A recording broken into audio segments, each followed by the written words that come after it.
You just gave me a list of places where coaches might be on the way out and franchises making a change. What's the situation with Jacksonville right now at this owners meeting that you can tell, Yeah, Albert? no, I still think it's TBD.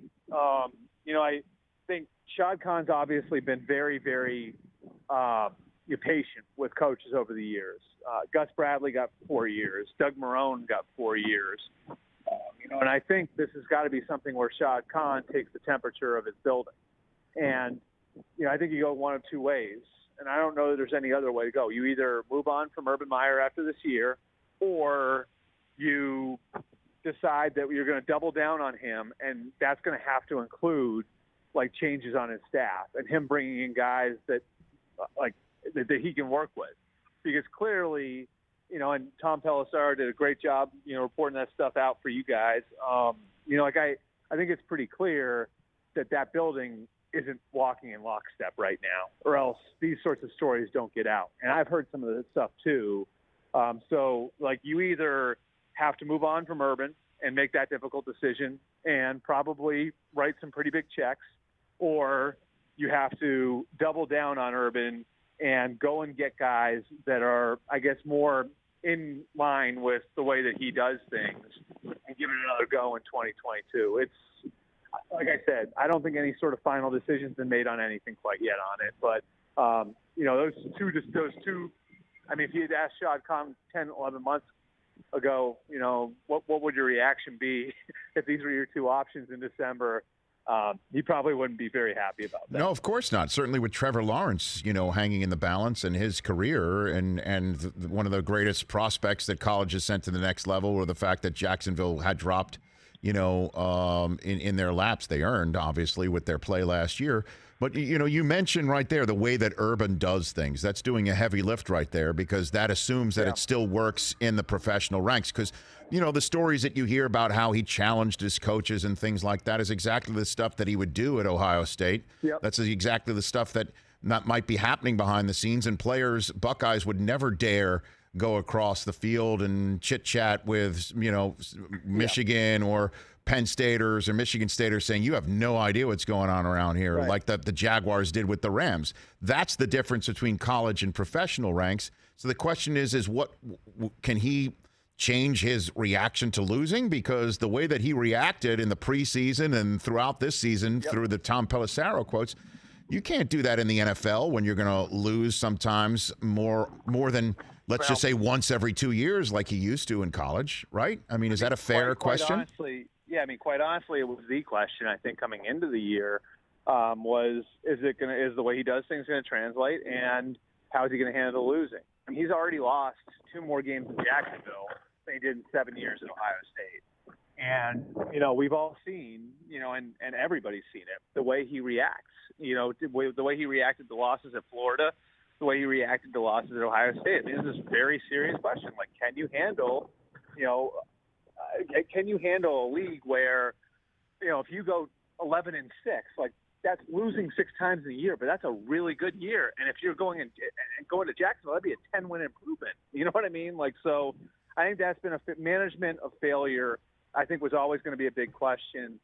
And then I think with this program, kind of being able to cross over to the pros. This is such an interesting thing, because I think so much of, what he was able to do and the way he was able to get people to work at Ohio State was it was like testimony. It was truth over testimony. It was if you follow what I'm doing, we're going to win huge and everybody's going to get rich. Right.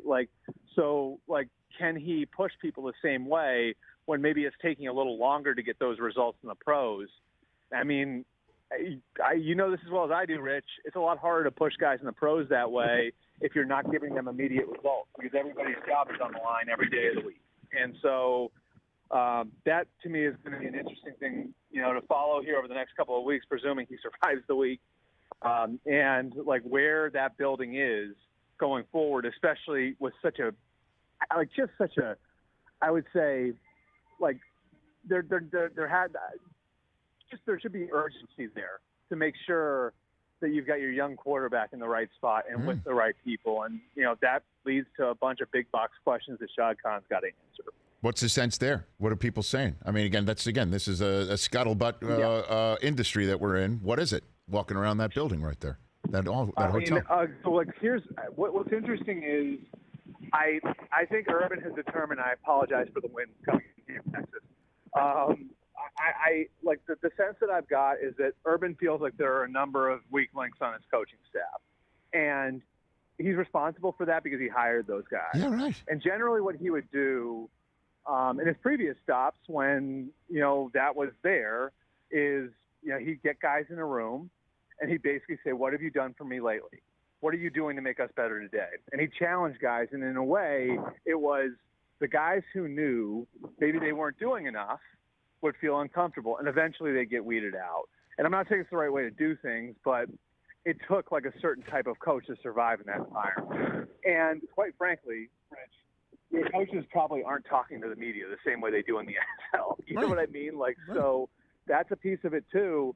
And, again, like, it's just, you look at where they are, and like I've heard Urban has basically left the defensive staff alone. Like they don't have like there's not an issue there with him and the defensive coaches. They do their thing. He thinks they've done a good job. They're left alone. I think like the questions are right there with that offensive staff. And you even wonder, like you look at this, right? And so, does Darrell Bevel survive? Does Brian Schottenheimer survive? Do the position coaches survive? Especially when like his old offensive coordinator from Florida and Utah, Dan Mullen, is sitting out there maybe wanting to get in the NFL. So like I just like there's so much, like there's so many big decisions that need to be made here. And again, like hanging in the balance is a generational quarterback prospect. The best quarterback prospect is Andrew Luck, and a guy who has been held in that esteem, that Luck, Elway, Manning sort of category. Again, like it's just, I think the question if you're Shad is, like, do you trust that Urban is going to get it right with our young quarterback, or do you say, I don't want to miss out on getting like a Josh McDaniels with Trevor Lawrence now? Again, I can't say enough. Like, these are big box decisions for the owner of the Jaguars, and he's not used to having to make them this quickly because generally the issues in his organization, whether it was when Gus was the coach, when Doug was the coach, generally aren't this high profile and haven't been anywhere near this volatile. Nor could he possibly lose a candidate to replace them during the season, because you weren't allowed to talk to candidates during the season, and other teams might get a head start on those folks. I mean, so the clock's ticking literally right now, not a month from now. Wow. And I believe they play Houston this week, right? The Jacksonville Jaguars? Right. Yeah, I think they do. Is it Houston? So what happens if you lose like in a big way to Houston? Oh my! Like week one. Like week one. I think. Yeah. I think you have to I think they, beyond just winning, like I think they have to show. Like if I'm Shad Khan, like you're looking for real signs of life this week. That's what you want to see, an engaged team. You want to see a team that's going out there with something to prove. I mean, if they look like, if it sort of looks dead fish again, like it did last week, I mean, I think that, obviously would bring in another set of questions. Hey, you watched all the way to the end. Thanks for that. Watch more right here.